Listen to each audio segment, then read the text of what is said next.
Karibu Nunda TV 19. Leo tunakukumbusha safari ya maisha ya mmoja wa waigizaji waliogusa mioyo ya Watanzania wengi, Issa Joseph, maarufu kama Mzee Onyango.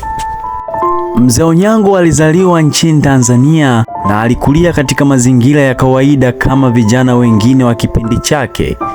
Tangu akiwa mdogo alionekana kuwa na kipaji cha kuzungumza na kuigiza, jambo ambalo lilimtofautisha na wenzake.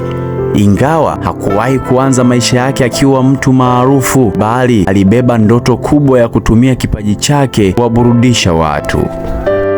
Kadiri miaka ilivyosonga mbele, Mzee Onyango aliingia katika ulimwengu wa sanaa na kuanza kujenga jina lake taratibu. Mwanzoni, safari haikuwa rahisi. Kulikuwa na changamoto nyingi za maisha, ukosefu wa fursa na wakati mwingine kutotambuliwa kwa mchango wake. Hata hivyo, hakukata tamaa. Aliendelea kupambana kwa nguvu zote ili kuhakikisha kipaji chake kinaonekana. Baada ya muda, juhudi zake zilianza kuzaa matunda. Alijipatia umaarufu kupitia maigizo na vichekesho vilivyomfanya kuwa mmoja wa waigizaji waliopendwa zaidi nchini Tanzania. Mashabiki walimfahamu kwa jina lake la Mzee Onyango, jina ambalo lilikuwa kama alama yake katika tasnia ya burudani.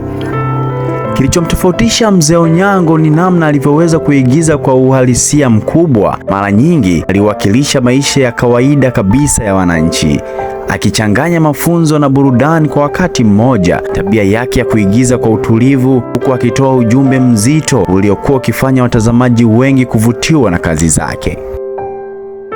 Kwa miaka mingi alitumia kipaji chake kuburudisha jamii, huku akiwa mfano kwa wasanii wachanga waliokuwa wanaingia kwenye tasnia. Wengi walimchukulia kama mwalimu na mshauri kutokana na uzoefu wake mkubwa katika sanaa.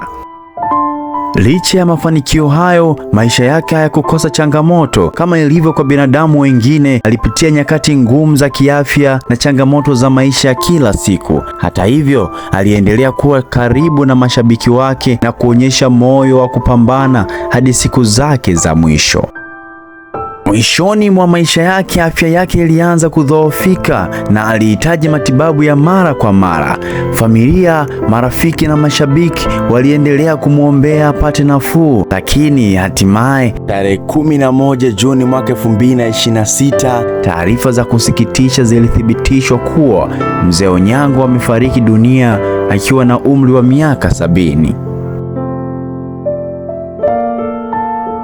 Kifo chake kimeacha majonzi makubwa kwa familia yake, marafiki, wasanii wenzake na mashabiki waliomfuatilia kwa miaka mingi. Tanzania imepoteza mmoja wa waigizaji walioweka alama kubwa katika historia ya maigizo na vichekesho. Ingawa leo hatupo naye tena, kazi zake zitaendelea kuonekana kwa ukubwa zaidi, vizazi na vizazi. Kila tabasamu alilowahi kuleta kwa watazamaji, kila somo alilowahi kufundisha kupitia sanaa na katika mchango aliyoutoa katika tasnia ya filamu utaendelea kuwa sehemu ya urithi wake. Mzee Onyango ameondoka, lakini jina lake litaendelea kuishi kupitia kazi zake. Pumzika kwa amani, gwiji wa sanaa wa Tanzania. Hii ilikuwa ni Nunda TV 19, stori za mtaa.